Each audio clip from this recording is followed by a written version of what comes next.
Today we're going to be looking at the chart of Anthony Bourdain, who was one of the most successful celebrity chefs and somebody that experienced high levels of success in his field and then brought his knowledge of food into the culture at large. He began in New York City as a cook in the 1980s and rose through the ranks and became an executive chef to a very well-respected French restaurant. And after that, he took his talents on the road and did travel documentaries, trying out foods from cultures all over the world, and then bringing that knowledge to people and to see how culture and food are intertwined in a very close way, and how people understand the world through the foods that they eat. So he experienced high levels of success, which made his suicide in 2018 all that much more shocking, because people didn't realize how tormented he was on the inside. And so this month an unauthorized biography is being released about him, and in this book the author he had access to text messages that he was sending to his companion at that time, who was having an affair, and he was dealing with this reality that his lover was with another person. And he in his text to his mother, he was saying how he hated his fans, he hated his job, and he essentially hated his life. And so it's not uncommon that people with high levels of success can have this inner turmoil, but he was a person that had almost complete creative control over what he was doing in his life, but at the same time he couldn't overcome these inner demons. And so I wanted to take a look at his chart and see where he was successful, what was creating his successful mindset and his abilities, but also at the same time where his troubles were coming from an astrological perspective. And so today we're going to be doing a Jaimini analysis, which is looking at the concrete manifestations of our life. And I'm working on incorporating Jaimini techniques into my written report, which is on my website now. I want to put some more specific concrete manifestations, specifically the sign that the Atmakaraka is in, which adds a lot of emphasis to a person's window into the world. And I'm also working on putting up a Jaimini specific reading that we can do together, where I just go over the chart talking about the specific influences using these techniques. So let me know in the comments if you're interested in those. I already have a couple people that want to see their chart done in this way. The first thing we do in a Jaimini analysis is that we look at the Atmakaraka, which is the planet with the highest degrees in a sign, and for Anthony that was Venus. So Venus is the planet of fine art, of beauty, of harmony. It rules our taste, literally our taste on our tongue. So it also has connotations with food. Venus being the planet of food, of nurturing ourselves. We use food to take care of ourselves, and Venus is a gentle planet that takes things in to feel good and fulfilled about our life. And also it's a planet of relationships and getting an equal exchange with other people. And so when a person's Atmakaraka is Venus, all of these significations will be very present in their consciousness. It's informing the way that they see the world. So his Atmakaraka, his consciousness, is in the sign of Gemini. Gemini is an air sign that's all about communication between people, about trying new things, experimenting and investigating the world. So his consciousness is very involved in going and learning how things work, the rules of the game of life, so to say. And the planet that is involved with all of those pursuits as well, that force of consciousness, is Mercury. Mercury is the ruler of Gemini, and as you can see, Mercury is right here with Venus. So that strong Mercury there is amplifying even more his ability to investigate and try things out. He tasted food his whole life.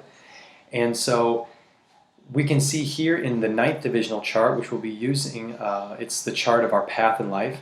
Venus is in Gemini as well, which then when any planet is in the same sign in both of these two important charts, it then just basically doubles down the importance of that planet's expression in that sign. So his path in life and his consciousness were very involved with Gemini activities. and that includes talents and abilities. And the Gemini rules our hands, our arms and our hands. So using one's hands to work in the world and do things in the world. So those are all so the Atmakaraka being in that sign really powers up his Gemini abilities. And then we also have Ketu here, and Ketu is the foundation, where we have a foundation of experience in our life. So he comes into this life with a strong foundation of having these abilities, and Ketu wants to perfect wherever it's placed. So he was seeking to always improve and get to the point of absolute perfection in using his investigative qualities and seemingly trying to try every food there is in the world, and then communicating that out. Gemini is a communicative sign. Mercury is also friendships and communication. So then communicating everything that he's learning.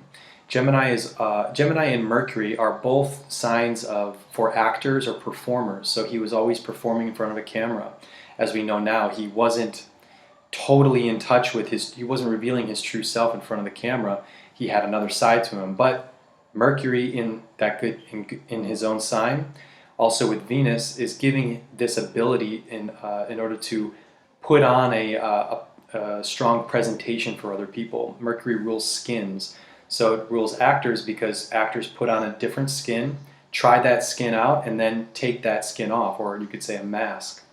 So he had this entertainment quality to him. He's able to work with people very well. It also gives good business acumen when these two planets are conjunct, and always trying to get better and better and better at those abilities. That's where Ketu is coming into play.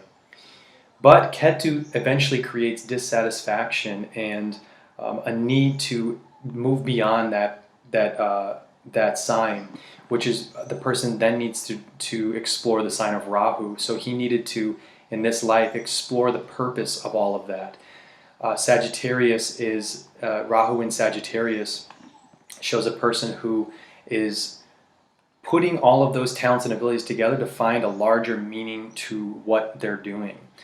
Instead of just getting the details, the information, the facts all in one place, you need to use all of that for something. And for Anthony, it was for communicating all of this information to find a deeper meaning for what food is. It's not just food to fill your belly and to feel good.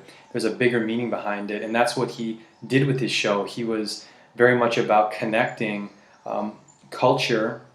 Sagittarius also has a connotation for one's own culture and culture in general, society in general, and connecting those elements together, the facts on the ground with the bigger meaning of it all.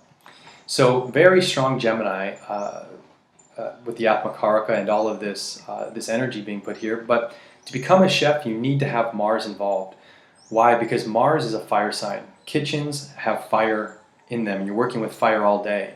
So you need to have Mars's influence in that sense. Also, Mars is logic. All food is made up of recipes, dishes, and it's a logical structure to how to make that dish. So there is an important sequence and logical combination to how to make food. And Mars is also cutting through illogical things and just getting at the purity of how something is structured. And that cutting logic is manifested with knives, and that's what chefs use all day as well. They're always cutting things. So you need to have Mars, and in Jaimini we use Rashi aspects, which are sign aspects. So all the dual signs mutually influence each other. So his Mars is influencing this Gemini sign, which is then giving the Martian qualities, fire energy, hunger to do something, and the logic needed. He's bringing all of that into this Gemini, which is then further fueling the energy behind his exploration of the world. So a nice Mars connected in. We have Mars in the 8th sign, also the 8th cusp here.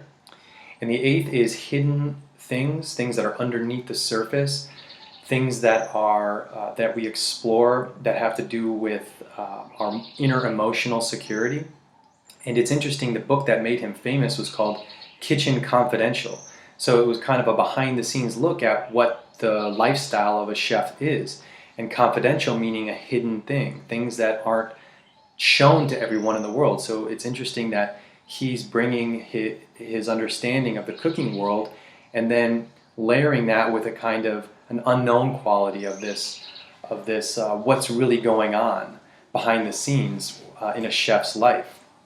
So I thought that was an interesting quality, that he has this undercover. He actually wrote a mystery novel at one point as well, where it was a fictional mystery story, and that the mysteries of the world, the occult world, mysticism, all of that is influenced by the 8th house as well. So you see this connection, all of these Martian qualities connected in with his Gemini.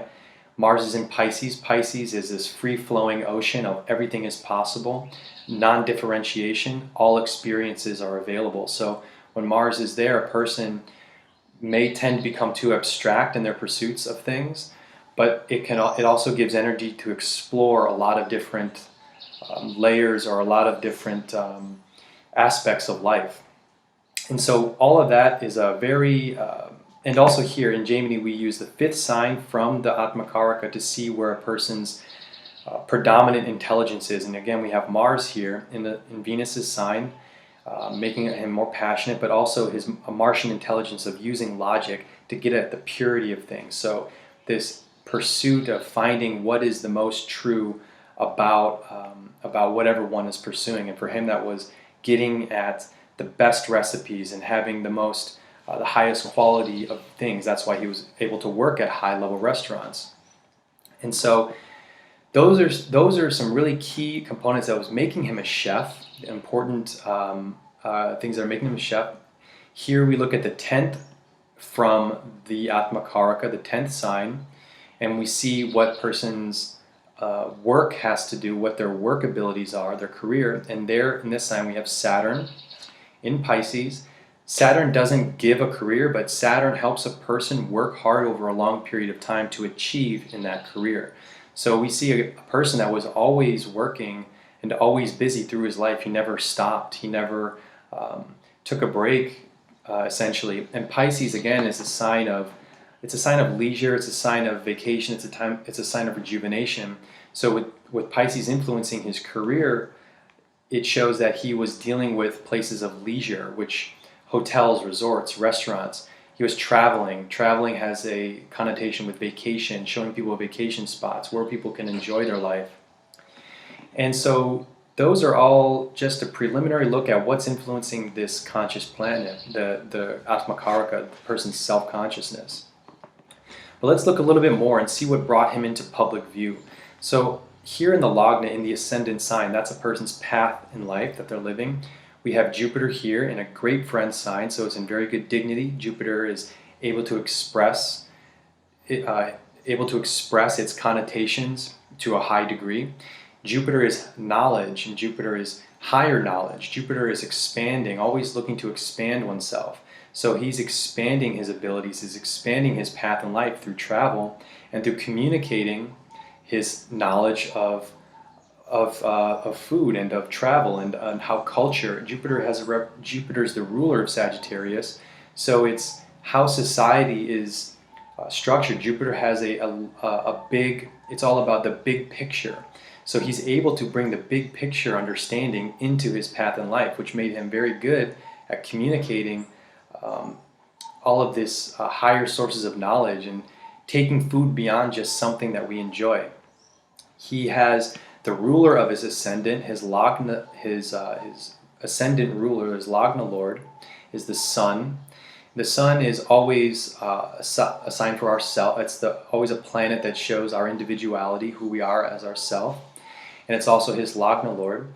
It's in the 12th sign and the 12th Bhava, his house cusp here. And that is faraway places. It's places of isolation. He spent most of his days during the year traveling and going into faraway places. That's exactly what he did. The Sun is where we build our kingdom. It's where we build our world. His world was in faraway places. That's what he was known for. That's what made him a unique person. It's in the sign of Cancer. Cancer is emotional wavelengths. It's how we take care of ourselves. It's ruled by the moon. So how we it's exploring our emotional side. Food is a way that we can feel good about what we're doing in life. So there's a connection with food and taking care of oneself and nurturing oneself with that. Cancer is also foreign countries, it's foreign places. So not only is the 12th sign there, but the 12th cusp there, but also the sign of foreign places. So his individuality was so much based on going into faraway lands. He was never going to be a person that was going to be staying in Manhattan working in restaurants. He was born in Manhattan. He was never going to stay there. To be a personality, to be a celebrity, to be someone that is influencing a lot of people, you have to have the 7th house involved. And the 7th is other people. And it can mean your partner, but it also means the world at large. And so the sun here is Rashi aspecting, sign aspecting the 7th house here in Aquarius. The Lord of the 7th is Saturn. Saturn is here Rashi aspecting as well, because all cardinal signs or all movable signs aspect the fixed signs. So the 7th Lord is aspecting the sun, his self, his Lagna Lord, his path in life, and that Lagna Lord is looking right at other people. So we have two strong 7th house connections with the world at large. So he was a person that was able to connect with tons of different people. And his Atmakaraka being Venus, working with other people, when Venus and Mercury together, it also gives a good business sense. So he is very much of a person that is able to deal with other people and be appealing to other people. Jupiter in that Lagna, in that ascendant sign, gives a person a grace and a likability. Jupiter is a planet that gives a person that kind of gives a kind of a softness or a soft masculinity, because Jupiter is a masculine planet, but has this sense of ease to them. It makes our path in life easier and things can happen easier. So with the Jupiter, a strong Jupiter in his Lagna gives, and the Lagna, if you aren't familiar with Vedic terms, is the ascendant. With Jupiter there, gives him, makes his path in life just a little bit more easier. Things can line up. He can have luck. Lucky things happen to him in certain ways. So those are all things that are supporting his ability to expand in his reach in the world. And in the other divisional charts, we can divide up each sign into smaller divisions. I wanted to look really quickly at at Venus in other charts, because Venus is in very good dignity in other charts. His consciousness is expressing itself very well in the 4th. For example, the 4th is our fortune, what we have extra at our disposal to use in life. Venus is exalted in Pisces. Venus, that's the best placement for Venus, is in Pisces, where we rejuvenate and relax. So his consciousness is able to expand to the highest levels of using that consciousness in context of one's fortune and the money at one's disposal to use for things that are extra enjoyments in life. Venus is also exalted in the 10th. The 10th Varga is the division of one's work, how far we can take our ability to work and the work that we do in life. Venus is exalted in the 16th chart, which is the chart of our, it's partially our inner happiness, but it's the ease, how easy our life is, the suspension on the vehicle that we ride down the road of life on. So his life had, his consciousness had an ease to it. He was a person that had access to everything you can imagine that a person could want in life.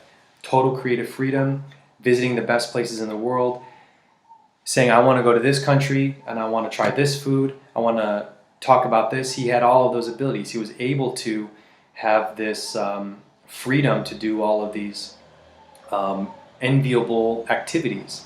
In the 20th chart of our devotion to whatever we are devoted to, Venus is exalted again. His consciousness has this ability to concentrate on what it loves to do, what he loves to do. Mars is there as well, giving his consciousness a passion, a fire to be devoted to what he did, which was to learn more about food and express that to people across the world. And finally, in his 60th chart, which is a very when you divide each sign into 60 parts where the sign placements are, as Venus is exalted again with Jupiter in his own house, again giving his consciousness the ability to amplify itself an amazing degree. And you have to have a very accurate birth time to get an accurate 60th chart. And he actually had his chart done on one of his shows. A Vedic astrologer was doing his chart, and someone took a screenshot of the computer of that particular episode, and they got his birth time, 8:25 in the morning. And I think his birth time was confirmed by a family member. So if it was an iffy birth time, it'd be hard to interpret this chart. But in this chart, not only a great Jupiter, a great expansive quality, an ability to understand the possibilities in life, go to abstract levels, take things to new realms of experience. He's got an exalted Venus, he's got an exalted Mars, and he has a Mercury in his own sign. Saturn in a great friend sign, I believe it is. He's got great dignities in this 60th chart, which then just makes a person's life experience that much more exalted and more, he has higher capabilities of taking those planets to the next level. So without going too deep into those other divisional charts, you can see that he was someone who had a lot of inherent abilities. And one quick thing before we go into the next section about his psychological problems, his pada, and the pada means a foot. And when we find the pada of the lagna, it's an important placement for where we end up in life. The feet is the end of the body, where we land in our experience in our concrete life.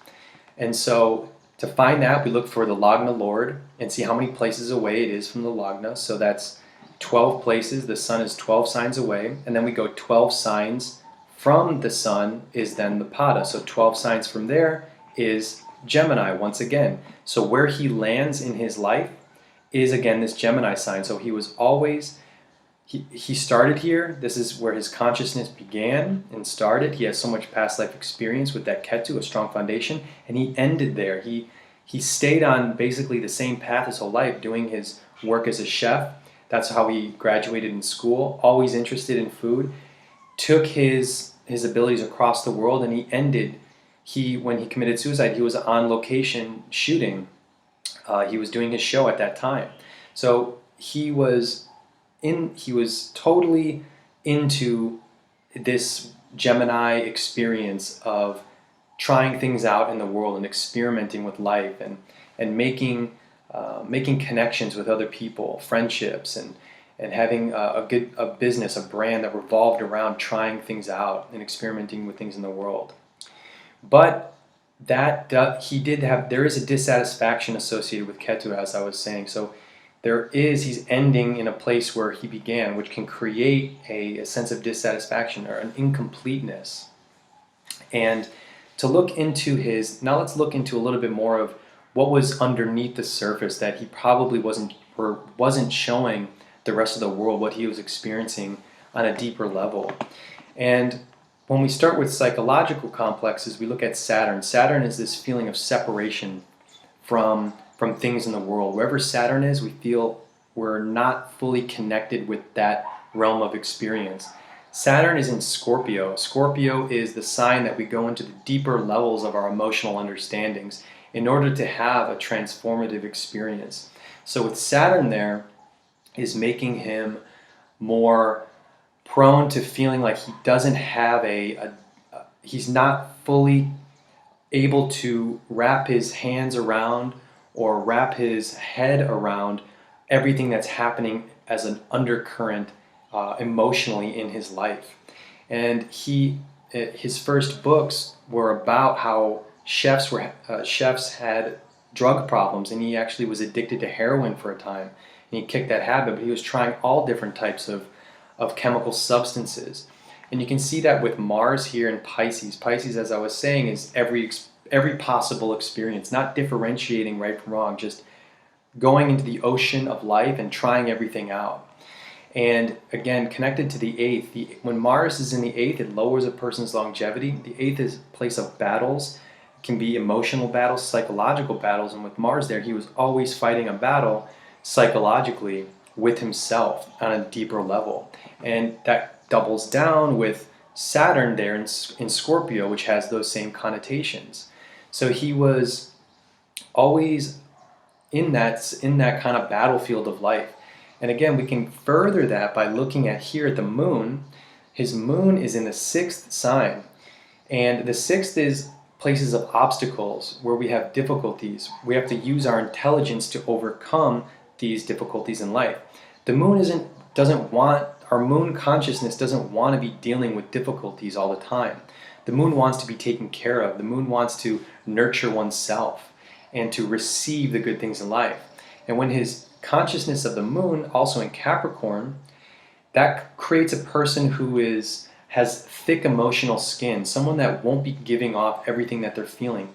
And on the inside, that person will have this sense that they're always fighting for their own survival, whether that be material survival. Capricorn is an earth sign, so it's a material survival.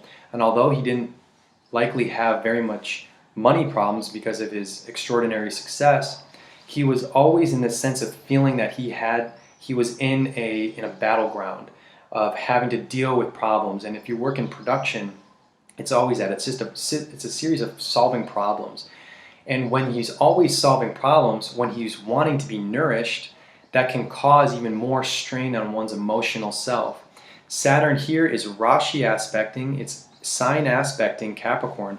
And since Capricorn is Saturn's own sign, it then amplifies, it manifests that sign. So he's feeling those emotional undercurrents, or this need for survival of his ego needing to be nourished through obstacles, which can become taxing and living a life of stress, living a stressful existence when one wants to be just relaxing, his moon, receiving the good things.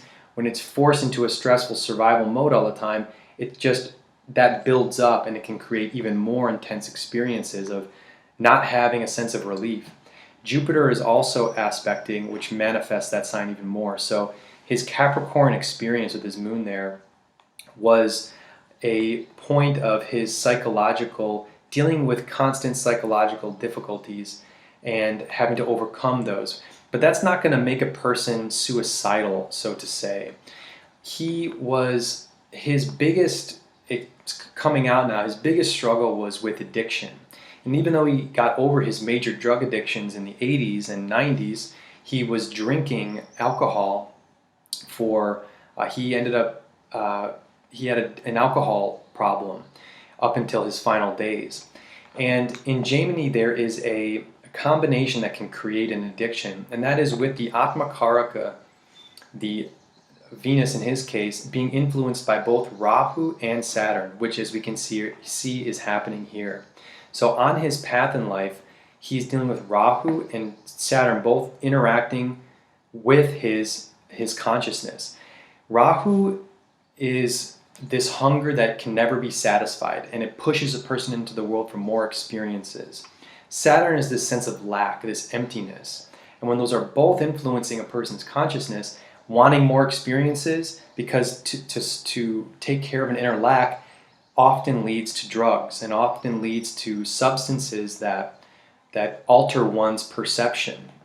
And again, Saturn in Pisces. Pisces, every possible experience. When a person has addictive tendencies, they are using those addictive, and Pisces is involved as well. It creates this escapism. So he was using alcohol to escape certain inner difficulties that he was having, and that continued on up until throughout his whole life. And again, Mars influencing his career, Mars influencing his Atmakaraka, influencing this very powerful area in Gemini, in Pisces as well, in unknown place, in hidden places, and difficulties in battles. So Mars fighting inner battles is basically what inner battles that are endless. The ocean of Pisces is endless. So you see this combination here of Pisces being a sign, and the influences there are very much having to deal with every experience being possible, and then Rahu aspecting that as well. So always wanting more, wanting more, wanting more. He never got enough. He never got a full moment in his life where he was able to stop and relax and feel an inner sense of calm and content, because his moon is in a sign of obstacles. So his moon, he's not able to bring in this sense of satisfaction, of fulfillment. Capricorn is a sign of fears for survival. So you see these tendencies all adding up. And when he did commit suicide, it was in 2018, the period the period he was running was, I believe, in 2017. Yep, Saturn Moon. So during that Saturn Moon period, the whatever Saturn is influencing and whatever Moon is influencing are then highlighted during that period of time. And as you can see, they have a tight connection here in the chart itself. And then the Sun is also aspecting, and the Sun, when it's aspecting Saturn, can create self-esteem issues. It could also create the inner desire to want to express one's true self, but then Saturn making that desire all that much more, feeling a lack for having a true sense of oneself. So in that period of time, Saturn and Rahu, the Moon and Saturn were very much in a highlight. So he was dealing with those issues at that time. And Saturn is also the seventh lord, and the seventh lord is our partner. He was driven to the edge because of his experiences with his partner at that time. It was tumultuous. She was having an affair. He seemed to be at a point of acceptance. Okay, you're a free person. You can do whatever you want. But that clearly, he wasn't content with that at all. He did not feel that he could let go of that happening. And so he was dealing with partner issues at that time as well. This sense of lack of a fulfilling partner. So those influences were very strong at that period of time for him, both his Saturn and Moon. So as you can see from this basic breakdown using Jaimini techniques, we can see how this person was so talented and how Anthony had just a great Gemini. And Gemini is all about exploring and finding out new things and investigating what the world, how it works. His consciousness was all about learning new things. And he was in foreign places constantly. He had this personality that was able to amplify his knowledge to larger groups of people, to society at large. And his path was all about sharing that knowledge. And then that Mars, again, making him a very excellent chef. This Mars focusing in on this Gemini, this finding his logical abilities, being able to add into his investigative abilities, and then express through his sense of taste, through his sense of building a great dish of food, a great meal. But again, on the inside, we have inner psychological senses of lack and unable to overcome the undercurrents that are the fear of whatever is lying underneath. Saturn is fear, and having a fear of what is really underneath, and then masking that with an addiction, being able to only cope with that through drinking alcohol. His Moon not getting the comfort, being in this place of obstacles, and in the sign of Capricorn, Saturn's sign of feeling a lack of full security, and then therefore needing to always be doing something different in order to ensure a sense of survival. And then maybe the Moon in Capricorn as well, as I said, can make a person give this survivalist mentality. I'm always needing to do something more to make sure that the ground under me always feels like it's shifting. Capricorn is represented by a swamp. It's a swamp, and a swamp has no fixed ground. It's not a place to settle down. So his Moon always being unsettled. And so he was a great figure. He helped people see bigger picture of the world, but his inner demons got the best of him, unfortunately. But God bless Anthony. I believe that he did good things for people. He helped people see the world in a different way. He was very eloquent with the way he described food in his books, but also in his show. I've seen his show a few times, and I was always impressed by the way he was able to describe in really unique ways what he was tasting. And that also goes with Mercury, being able to communicate.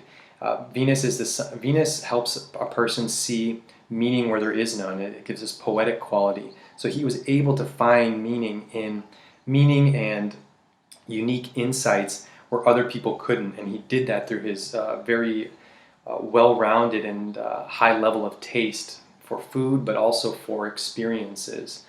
So I hope that helped you see a little bit more deeper into Anthony Bourdain's concrete manifestations, also about how we can use Jaimini techniques to get this concrete manifestation of our life. And I'm working on incorporating Jaimini techniques into my written report. And I'm adding a couple now, but I want to put up on my website just a pure Jaimini analysis with people that want to see their chart and see what influences are happening in a concrete way, which can show us very specifically how we not subjectively experience our life, but what is actually in front of us in our life. So hopefully I can get those updated on my website soon. Already starting to incorporate Jaimini techniques into the written report. And there's so many things you can see a chart as. If I missed anything, if I overlooked a certain detail, please let me know in the comments. And yes, let me know what you think. Okay, thank you.